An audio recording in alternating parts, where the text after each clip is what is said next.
Hi, this is Carl Leopson, and I'm the director of the Categorical Master's Degree Certification Program at the University of Arizona College of Education, Department of Special Education.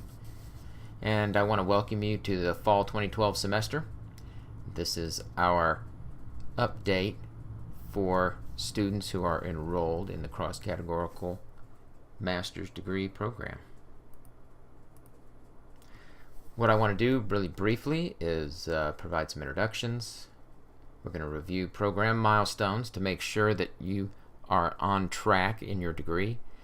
And then for folks who actually attend this presentation, they can ask some questions. For those who are viewing this online, you can email your questions to me. These are the members of the program that you're most likely to come in contact with. There's Dr. Fletcher, Dr. Leopson, Dr. Mather, Cecilia Carlone, who is our application specialist, and Julia Gordon, who is a staff member that works with me. There are milestones in this program for you to attend to. Things to do every semester, things to do in your second semester, things to do during the summer, prior to your student teaching, during your student teaching, when you graduate, and after graduation. First of all, being master's degree students, we require you to have a fairly high level of sophistication and independence. Every semester, you'll be responsible for meeting with your advisor. Your advisor may not come and grab you, you go grab your advisor. Actively monitor your own progress to make sure that whatever plan you've come up with your advisor, you're actually making progress on that plan. And maintain at least 3 credits to stay in good standing as a student. If you need to do something else, if you need to take a break, then you need to see Cecilia Carlone about the possibility of taking a leave of absence. During your second semester, or between 9 and 18 credits, you need to file a Master's Degree Plan of Study, or POS. You'll find the Plan of Study form at the Graduate College website, and it's really a contract between you and the Graduate College and your advisor that says if you complete a certain set of courses, you will graduate with a master's degree. It's important that you get that put in place during your second semester. Some folks wait. I would encourage you to get it done early. During the summers, take courses and get experience. We don't have a lot of courses to offer, but there are some other courses that you might be able to take that are in addition to the things that may be on your regular program plan. We'll talk about in a few minutes about the AEPA exams, which is really important, and the fact that you could take a course during the summer in the U.S. Constitution and Arizona Constitution that would allow you to test out of the exam on the U.S. Constitution. I'd recommend that. Dr. Fletcher has a great program in Mexico, Resplendor International. Go to Mexico for the summer. Get credit. Live with a family. Learn to speak Spanish. Work with kids in public schools there. Wonderful, wonderful option. Student teaching is done usually during your final semester. Right? And before you can do that, the semester before you do your student teaching, you need to set up your student teaching. There's no time once that final semester starts. You'll need to meet with your advisor to select a student teaching site. If you have a site in mind, that's great. We can help vet it for you. If you don't, we can help you find a site. You need to meet with the teacher and your advisor to talk about your student teaching experience and how it's going to happen there. Depending on the district you go to, you'll have certain policies to comply with in order to do your student teaching. So it's important that in that semester before student teaching, we take care of as many of those requirements as possible. Things like fingerprints, background checks. And districts all have their own way of going about this. That's why it's really important to figure out where you're going to do your student teaching before that final semester. The other thing you need to do during that semester just before student teaching is schedule to take your cross-categorical master's comprehensive exam.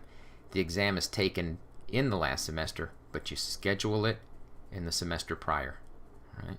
And you must have a completed master's plan of study filed before you can schedule the master's cross-cat exam. We'll talk more about what that is in just a moment. Testing. Lots of testing to do. Prior to or during student teaching, there are some exams you have to take if you want to be a certified teacher in Arizona. If you're getting a master's degree, it doesn't involve certification, then this part of this explanation doesn't really concern you. Right? But if you plan on getting a teaching certificate, then there's some things that you'll need to do prior to or during student teaching. One is take the Assessment of Professional Knowledge exam. That is a test that everybody must take if they're going to get a teaching certificate. It used to be offered by the state of Arizona as an AEPA exam. Now it is offered through NES. All right. We can help you find the NES website, but if you go online and you search for Assessment of Professional Knowledge, Elementary, NES, it's going to take you to the right place. There is still an AEPA exam that our undergraduate cross-cat students are required to take. If you are completing a cross-categorical master's degree, you do not have to take that exam. There is an agreement with the state of Arizona that suggests, or doesn't suggest, it's just the way it is. If you complete a master's degree in your subject area, then you don't have to take the exam in that subject area. Your subject area is cross-categorical special education. So if you complete this master's degree, you are not required to take the AEPA cross-cat exam. There are specific subject area exams for the AEPA. They're not required, but you might want to take them if you have a special background in math, science, engineering, foreign language. Talk to your advisor about whether or not it would be good for you to take one of those exams. Constitution of the U.S. and Arizona is a requirement for anyone teaching in the state of Arizona. You can meet it in one of two ways. You can take the AEPA exam on Constitution of the U.S. and Arizona, or you can take a course. There are no graduate courses at the U of A that satisfy that requirement. There is an undergraduate course. There are undergraduate courses at Pima Community College, UA South, Grand Canyon University, University of Phoenix. Any of those would be appropriate.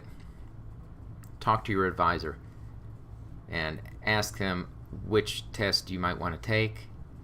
There is a 3-year grace period from the time that you get your certificate to the time that you absolutely must have taken the exam or taken a course. Personally, I wouldn't do that. I'd go ahead and get it out of the way, take the course while you can. You don't want to have to worry about that once you start teaching.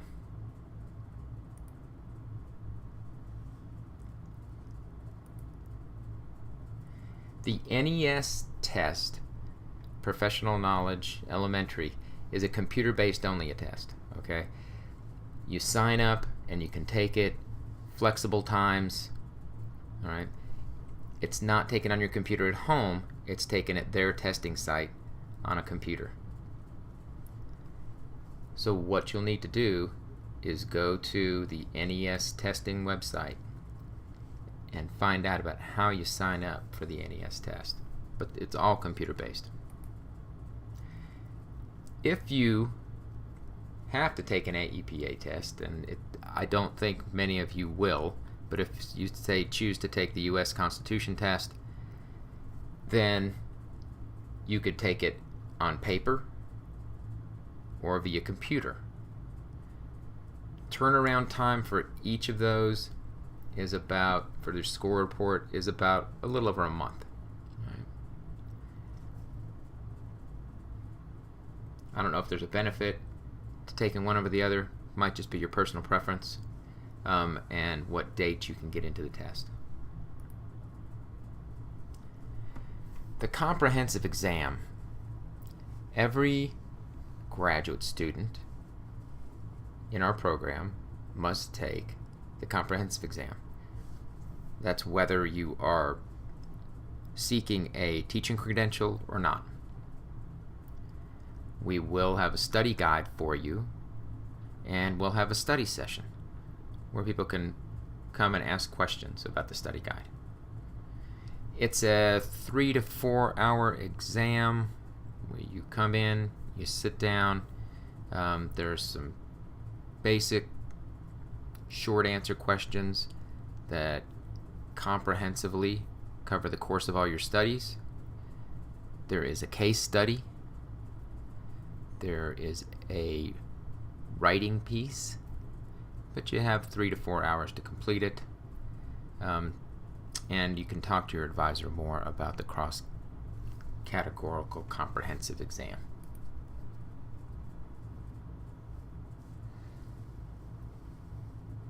During student teaching, so when you get to student teaching, your last semester, register for 8 units of student teaching credits. I believe right now that's SERP 593. You'll have to register through your advisor and Cecilia Carlone. During your student teaching, you not only go to a school every day, but you also have a class to attend. And during that class, you work on developing your portfolio.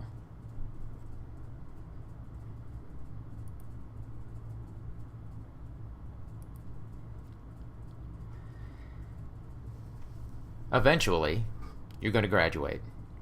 We graduate everybody. We don't graduate everybody. Eventually, believe it or not, you are going to graduate. When it comes time during that last semester to prepare for graduation, make sure you do a few things. 1, be sure that you RSVP. Don't just expect that you can show up at graduation and walk the stage. You've got to let them know you're coming. 2nd, you'll need a cap and gown and the hood that goes along with it for a graduate student. And the traditional color of the hood for education graduate students is light blue. They'll tell you when to arrive. You'll be arriving pretty early, standing around in the heat, but it'll all be worth it because you'll go inside, sit down. They're actually very well run ceremonies.